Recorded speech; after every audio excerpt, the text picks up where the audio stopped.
Salut les gens, ici le marcheur noir. Il est temps de clôturer cette vidéo de recommandation en faisant le top 5 de mes mangas favoris. Alors, c'est parti. Générique. C'est l'heure du...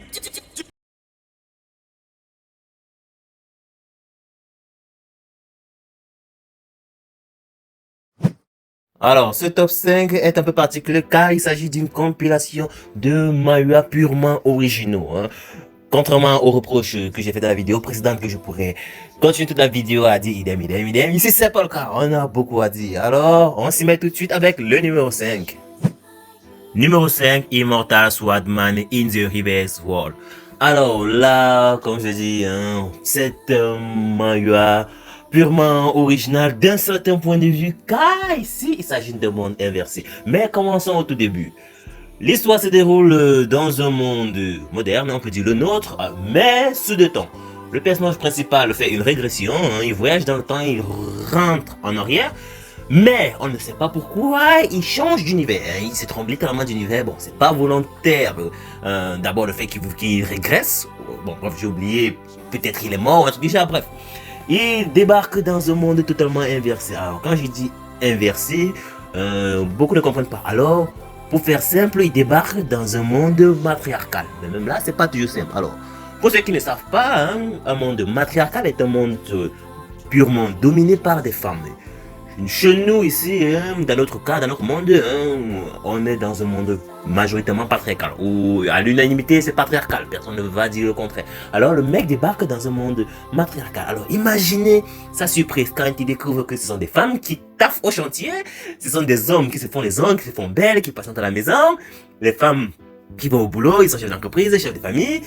Franchement, ça devient bordélique. Alors imaginez un homme qui a grandi, qui a vécu, qui a été éduqué dans un monde patriarcal, qui débarque dans un nouvel univers totalement matriarcal, où le choc est violent, vraiment violent. Alors, un total rebelle insoumis. D'autant plus que ce manga est basé sur les arts martiaux. Dans ce monde, les hommes sont incapables de pratiquer les arts martiaux. Ces seuls rares hommes qui pratiquent les arts martiaux sont obligés de se faire castrer.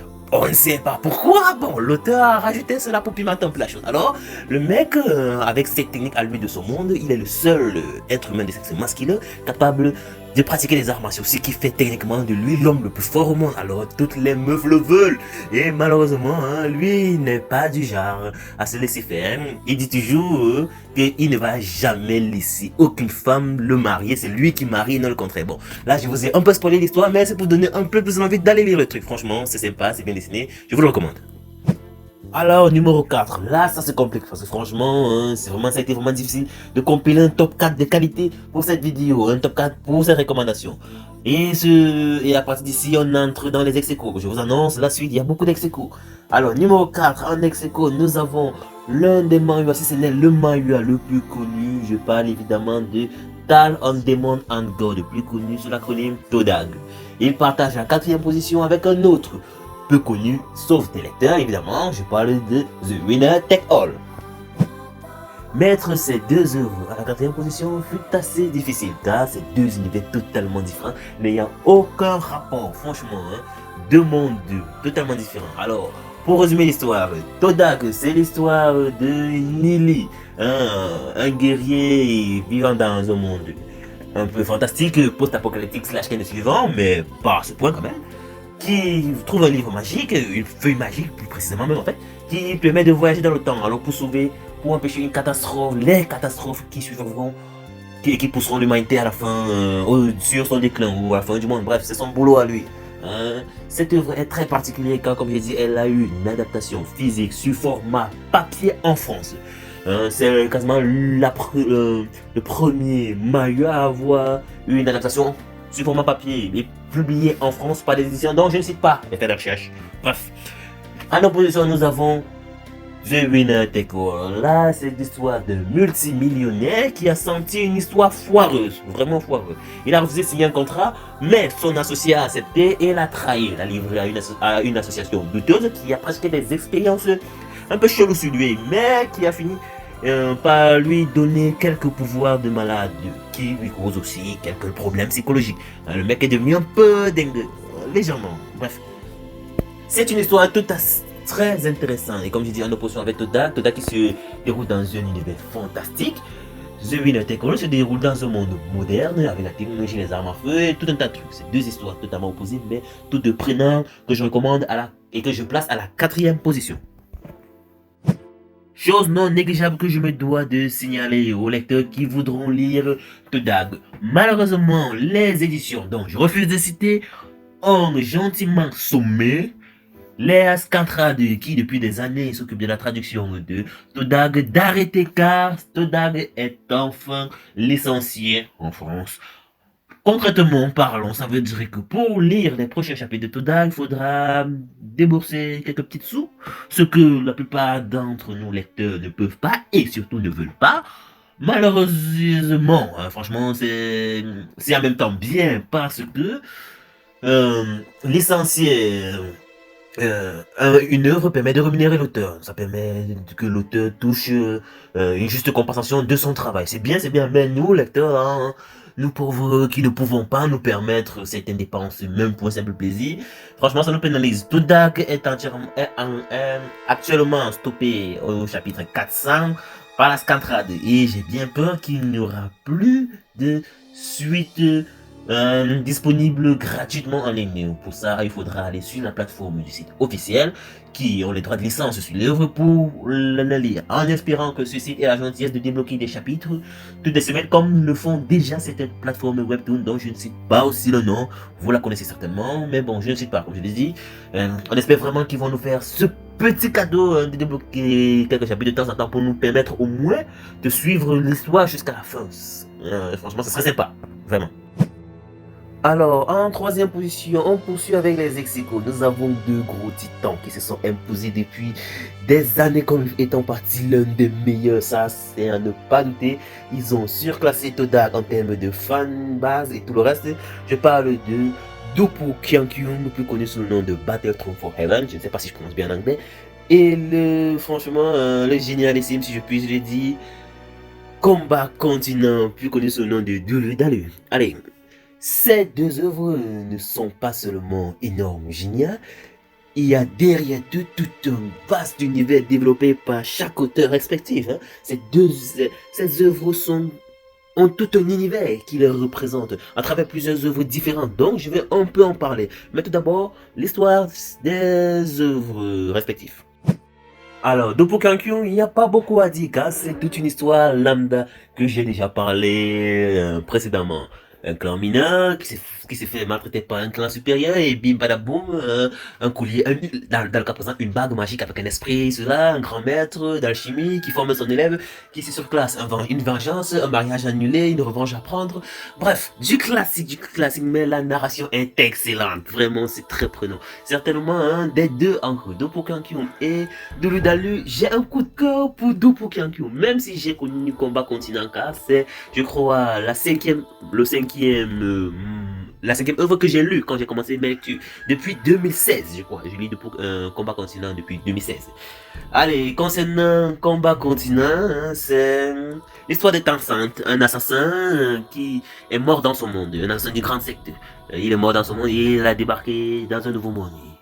Il s'est réincarné en bref. Il est né dans une famille humble qui, au fond, ne l'est pas. Bref, histoire, à partir de là, ça commence à être la même chose. Vengeance et tout le reste.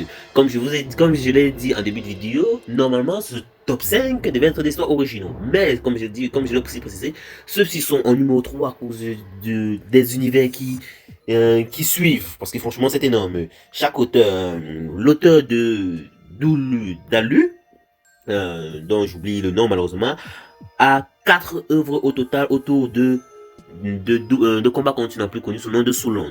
Nous avons Souland, que j'ai déjà présenté, Souland 1, 2, 3 et 4. Bon, on supprime Souland 1, c'est la même chose. Souland 2 raconte l'histoire de Tansan dans la secte. Souland 3, c'est une histoire avec un dragon, tout un truc. Souland 4, c'est celui d'un guerrier. Bon, bref. Mais toutes ces histoires ont une liaison avec avec un espace-temps soit différent, soit avec un décalage de quelques années ou quelques siècles. Faudrait vraiment lire pour se retrouver. Malheureusement, je n'ai pas encore lu les 3 qui suivent. C'est en programmation, donc je ne peux pas vous donner l'ordre de lecture, mais le mieux c'est de respecter les numéros. Après Solon, vous passez à Solon 2, 3 et 4. Là, ça c'est le mieux. Pour Double Clankion, c'est encore plus compliqué, car il n'y a même pas de numérotation, franchement, et il faut vraiment assembler ou faire des recherches. C'est vraiment un peu difficile. Alors, petite précision, outre les œuvres qui sont directement liées à Double Clankion, il y a une histoire parallèle au même univers que j'aurais pu mettre dans ce top, toujours en 3ème position, mais j'ai pas voulu mettre triplex echo, ça franchement, ça fait bizarre. Je parle de Wudong Qian, qui est une histoire assez similaire à Double Clankion, qui se déroule dans le même monde à quelques années différentes et à 2 endroits totalement différents, quasiment 2 continents. Alors, d'un côté, le héros de Double Clankion devient un grand maître d'alchimie et le héros de Wudong Qian devient un grand maître d'art martial. Tous deux se font un nom, une renommée dans cet univers et qu'on découvre dans l'histoire qui suit directement Double Clankion. Je parle de Daizusa qui se déroule quelques années plus tard. Franchement, la chronologie entre ces univers est assez difficile à lier. Il y a Daizusa, il y a Wuzian qui suit directement Daizusa. Il y en a encore d'autres. Franchement, hein, c'est difficile de tout le citer. Je n'ai pas tout lu, j'en ai trop lu 4 sur les 8, au trop. Je vous mets là en image les différentes œuvres que j'ai pu trouver de l'auteur Tiankan Tudu. Oui, là, moi j'ai retenu le nom de cet auteur car franchement son univers est très intéressant. C'est vrai que c'est du réchauffé, c'est la même chose, mais il est, comme je l'ai précisé, il est très bon côté narration. C'est vraiment prenant, on ne s'ennuie pas, on ne s'ennuie vraiment pas. Plus besoin de préciser que je vous le recommande chaudement, vraiment très très chaudement. Allez, on entre dans la dernière partie de cette vidéo en numéro 2. En numéro 2, nous avons des titans, des véritables titans en puissance. Je parle de Fenchenji. Fenchenji est une histoire 100% originale car on découvre une nouvelle facette de l'univers des mangas. Fini les énergies spirituelles, les potions, les panacées, tout autre truc. Ah non, il n'y a plus ça. Découvrez la Slim-Ting Aura, la seule énergie capable de tuer les dieux. Ouais, Fenchenji nous dévoile tout un univers dominé par les dieux. Alors là, ça c'est déjà le synopsis de l'histoire que je commence.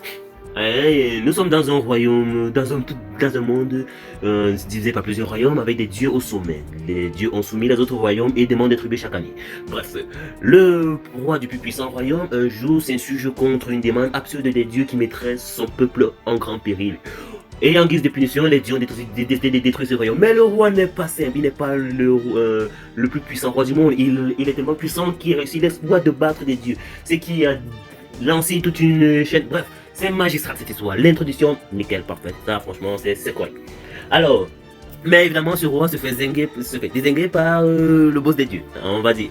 Et son fils, son héritier, se fait, entre parenthèses, buter aussi. Mais la femme de ce roi était une déesse qui s'insurgeait aussi contre le traitement infligé aux humains. Alors elle avait quitté son royaume pour épouser ce roi, cet humain vraiment puissant, et elle a utilisé ses pouvoirs pour faire en sorte que l'âme de son fils se réincarne dans le corps d'un jeune paysan décédé tout récemment.